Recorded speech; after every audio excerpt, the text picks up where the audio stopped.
As you know, we have quite a number of extremist groups within the region, but majorly we have the Al-Shabaab, which really we don't have even to emphasize the much damage it has done to this region. It has perpetrated some of the worst terrorist acts within this region. 70% of the population in Somalia is under the age of 30. Add to that 25 years of conflict, you have an entire demographic of young people who have only ever known war. Young people are the most vulnerable to being recruited into armed groups. For some, the grievances that lead them to join armed groups like Al-Shabaab is because of ideology. Others is sheer economic needs, sustenance, survival. Marginalization, exclusion, unemployment, poverty. Well, these are not the causes of violent extremism, but they are contributing to violent extremism. And all these challenges are here in Kenya. The challenge, I think, is a global challenge. The challenge, we know that every single corner of the globe has been affected by extremist narratives.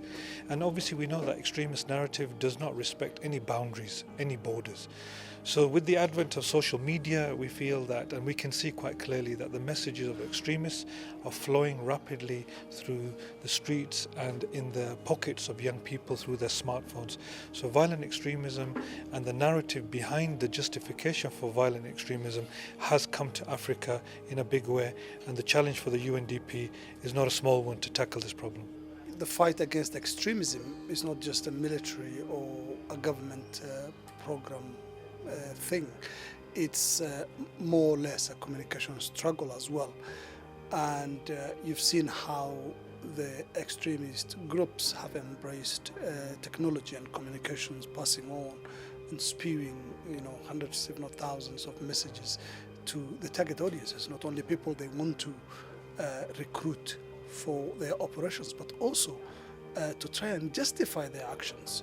And there's a need to counter that.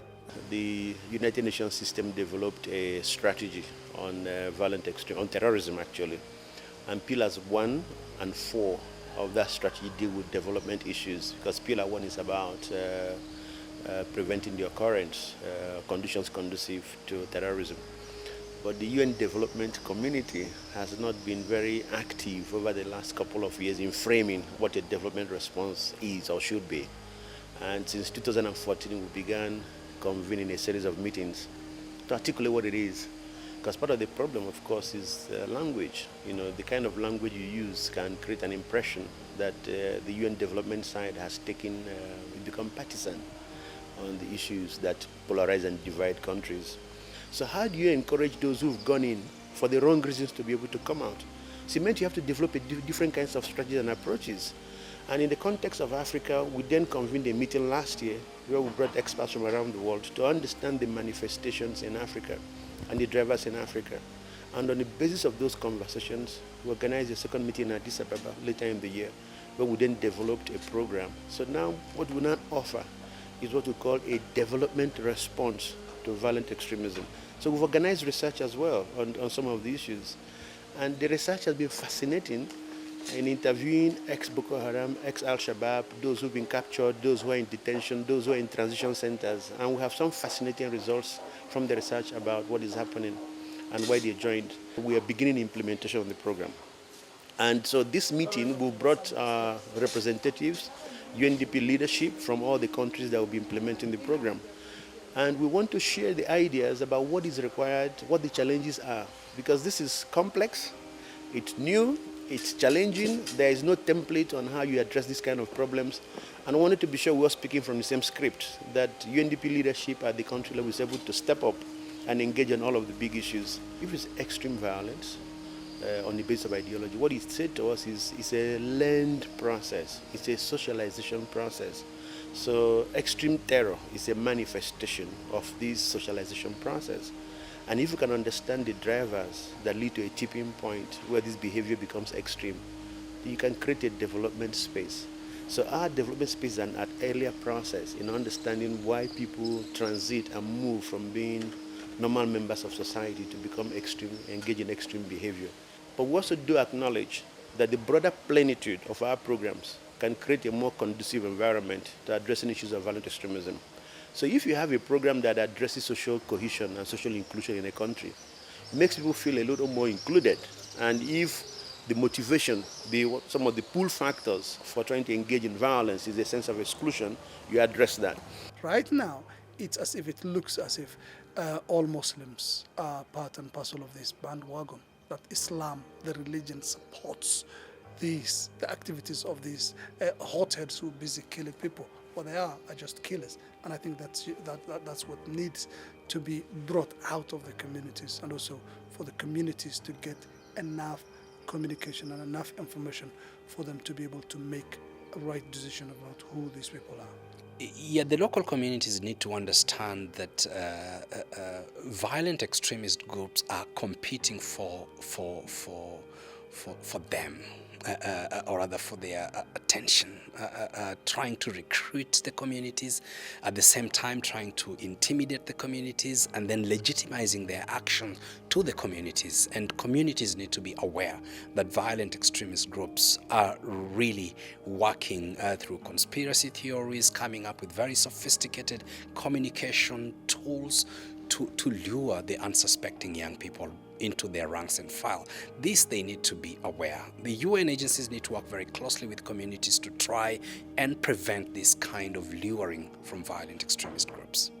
From my experience of working in Africa, I've seen that the community is very much open to new ideas, very fresh ideas, very much looking to take on this challenge.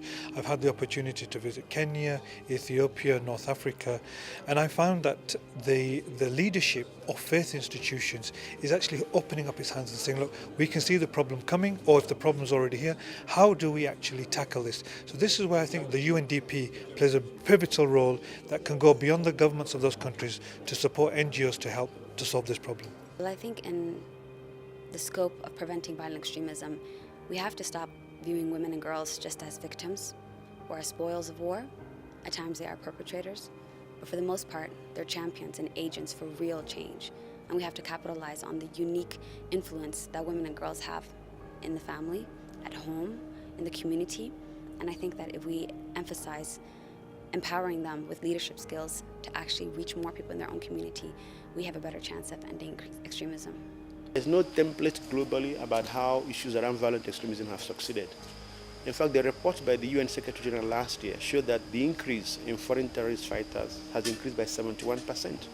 So as we're doing the security response, there's actually numbers are increasing. So what the Secretary General's plan of action then suggests is that governments take leadership in developing inclusive and comprehensive strategies.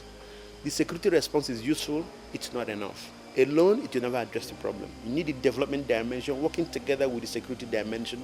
None is more important than the other, but they reinforce each other. I think if we really want to prevent violent extremism, we have to stop this band-aid solution. We have to get to the root causes. And I think the only way we can get to the root causes is if we trickle down our intervention from design phase at the very grassroots, and working with the communities to actually identify what are the motivators for people to join these armed groups. And there's a wealth of information that's available already now that suggests people know why are people joining these armed groups, but they're not being leveraged and utilized as partners and allies in the fight against extremism.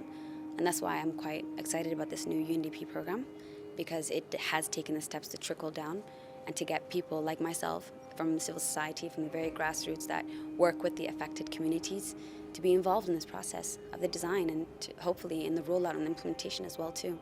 So the UNDP, from its historical perspective, has been very much involved on the grassroots level, supporting institutions, supporting individuals to build capacity against all sorts of challenges that this continent is facing. So I believe that UNDP and the program that I'm particularly involved with has 3 eyes that it wants to focus on: supporting mosques, faith-based institutions, other religious institutions, supporting imams, madrasa teachers, supporting them with building their capacity to support their young children and tackling the ideology. We believe that the best antidote against extremist narratives are the community themselves, having the right narrative, having the right ideas, having the right approaches to tackle violent extremist narratives. The UN is now moving in the right direction to actually address violent extremism, tackling the ideological issues, tackling the issues that are pushing many of the young people, especially, into violent extremism. So the push factors, governance issues, poverty issues, unemployment, and then the pull factors, that is the issue of charismatic leaders, manipulation of religion, manipulation of narratives to fit those of violent extremists, and a combination of both economic, ideological issues. And this is how I would recommend the UN to continue dealing with these issues. So the role of IGAD is a partner with the UNDP. We are working together. We shall be implementing some of the programs that we as a region feel are important and also are within the mandate of the UNDP, so in issues of development but relating to issues of violent extremism. And what UNDP offers to governments and national authorities is new ideas, new thinking, new approaches to understand this problem. They are national, they are global, but they also manifest locally. And to develop the kinds of approaches and instruments that allow governments and national partners and national stakeholders to respond much more effectively, and to track and monitor, and to learn from that. There'll be failures, but trying is no longer an option. We just have to get in and start doing things. And that is what UNDP offers to the global development community around preventing and responding to violent extremism. I think it will take a very long time to address this issue of violent extremism, because in the first place we did not address it fast enough. For the last 15 years, there is not a single terrorist organization, violent extremist groups that has been defeated or vanquished. Instead, we've seen many, many more coming up. And this begs the question, what have we been doing that is wrong in trying to address violent extremism?